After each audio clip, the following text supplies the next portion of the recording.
Webināra tēma ir budžeta plānošana uzņēmumā, un vienkārši vēlos padalīties ar to informāciju, kas iziet no teorijas, un arī daži piemēri ir pievienot arī prezentācijā, parunāt par to, par budžeta plānošanu uzņēmumā, cik tas ir svarīgi, būtiski, un kāpēc ir nepieciešama tomēr budžeta plānošana.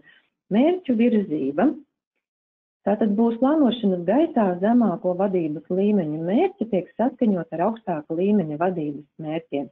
Un jāsaka to, ka šeit ir ļoti būtiski un svarīgi tomēr integrēt šos te mērķus.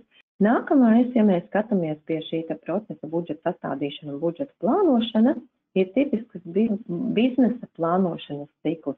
Tas ir tas tā kā nepārtraukti kustība, ka jūs ejat, tādā nevar teikt gluži pāklinu, jo vairāk vai mazāk iznāk tā, ka jūs tomēr veicot šo te plānošanas ciklu, it kā veidojot kaut kādas jaunas lietas, nedaudz pacelties nākamajā līmenī, bet pēc būtības plānošanas ciklam ir noteiktas standarta lietas vai standarta posmi, detalizētāk, tātad pie mērķiem stratēģijas un budžets, ka labi organizēta plānošanas procesa mērķis ir izveidot konsekventu saistības starp dažādiem plānošanas līmeņiem.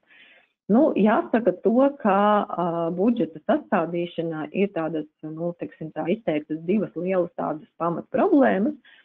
Piemēram, dažas nodaļas par izmaksu budžeta sastādīšanu izvēlas, piemēram, faktiskās izmaksas katram izmaksu veidam.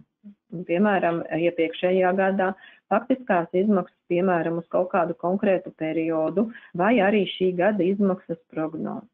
Balstoties uz tirdzniecības un ieņēmumu prognozēm, uzņēmums parasti nosprauž vēlamo izmaksu līmeni.